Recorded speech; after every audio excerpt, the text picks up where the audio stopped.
tesislerde elbette. Mesela için tuzlu suyu böyle içmeye su yapmak için balaban para gerek. Onu ben belesem tek Japonya bunu şimdi yapar.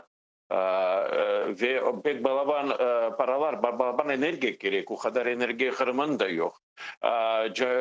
Başka yerden su alıp gelmek mümkün. Lakin öyle şimdi bana bu skvajinalar, bazı skvajinalar Şimali tarafında susuz kaldır.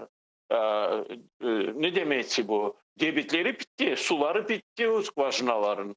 Onun için bilmiyorum kandan alacaklar.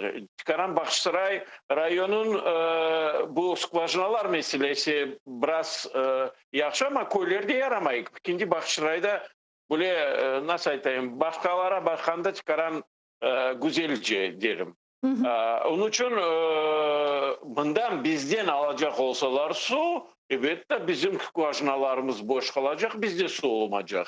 Onun için o Rusların bir sözleri var, ispusto порожнее degeni bu.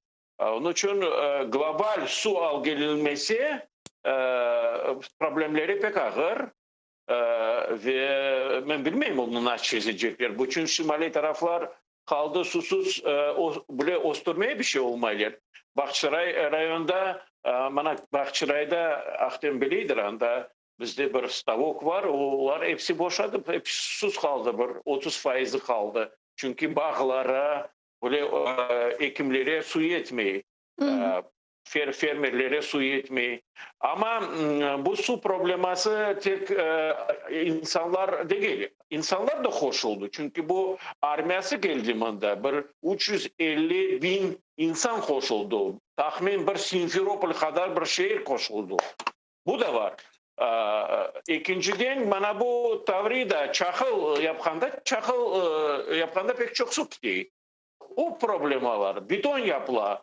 Balaban kuruluşlar, bu harbi kuruluşlar yapıla. Onda da pek çok gitti. Bana bu Balaklava, Sivastopol, yani pristan yapıla. İşte bu bizim casına liman değiller. Bu yanı limanlar yapıla. Onda o kadar dünyanın kadar beton o kadar su gidecek. Yakında gidecek o sular. Anlaşıldı. Onun için her taraflı olur. Bu tavrı da yolu da bu stratejik yol. Bu armiya için yapılan, ordu için yapılan yol çünkü öyle balagan logistikanın yol gerekmezdi. Böyle insanlar için yük taşıyacak yollardan değil. Bu harbi yol.